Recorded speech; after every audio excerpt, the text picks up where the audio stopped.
क्या भारतीय जनता पार्टी कुंदरकी में सपा का खेल बिगाड़ने वाली?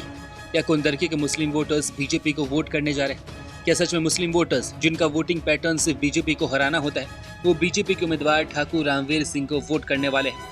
कुंदरकी में बीजेपी की राजनीति को देखकर एक्सपर्ट्स यही अनुमान लगा रहे हैं। चुनाव प्रचार के अंतिम दिन ठाकुर रामवीर सिंह को मुस्लिम समुदाय ने नोटों से तौल दिया। इससे पहले भी मुस्लिम समुदाय ने 20 लाख रुपए इकट्ठा करके रामवीर सिंह को दिए थे। कुंदरकी विधानसभा क्षेत्र में मुंडा पांडे गांव है, जो कि मुस्लिम बहुलक है। रामवीर ठाकुर यहां एक नुक्कड़ सभा को संबोधित करने के लिए पहुंचे थे। मुस्लिम समुदाय के लोगों ने मंच पर इलेक्ट्रॉनिक कांटा लगाकर पहले रामवीर का वजन किया, फिर एक बक्से में भरकर उनके वजन के बराबर नोट तौल दिए। ये रुपए मुस्लिम समाज के लोगों ने आपस में चंदा इकट्ठा करके दिया था। मुंडा पांडे गांव में जनसभा संबोधित कर रामवीर सिंह जैसे ही मंच से नीचे उतरे तो मुस्लिम समुदाय के लोगों ने शगुन के तौर पर उन्हें पैसे भी दिए।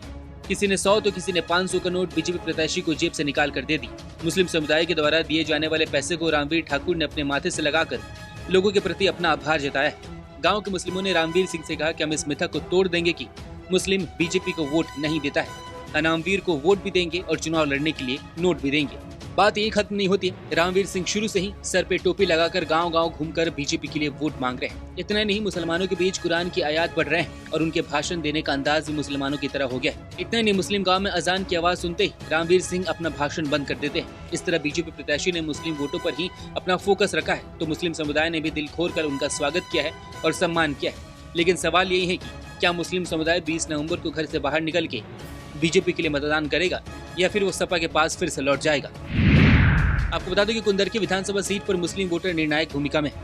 मुस्लिम वोटर 62% है, जो 1.5 लाख के करीब है। कुंदरकी में 40,000 के करीब तुर्क मुस्लिम है, जबकि 1,10,000 के करीब अन्य मुस्लिम जातियां हैं। इसके अलावा 18% के करीब दलित और बाकी अन्य हिंदू वोटर्स हैं। हिंदू वोटर्स में सबसे ज्यादा ठाकुर है और इसके बाद से सैनी समुदाय के लोग आते हैं। सपा और बसपा यहाँ पर मुस्लिम वोटरों की बदौलत ही जीत दर्ज करती आई है। बीजेपी के लिए सबसे बड़ी चुनौती जीत दर्ज करने की है, जो बिना मुस्लिम वोटों के संभव नहीं।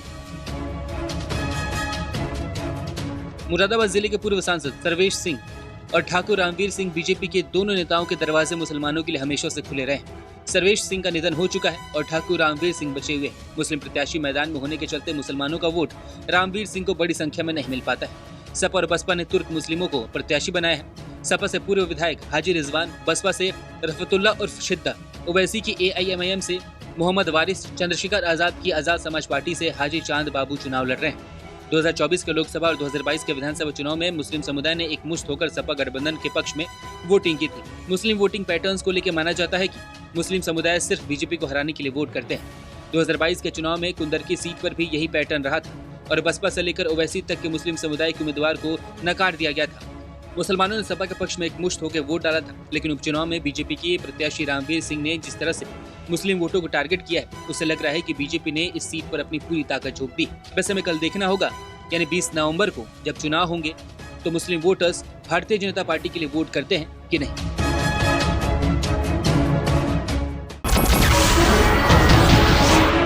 नमस्कार, मैं हूं मानक गुप्ता।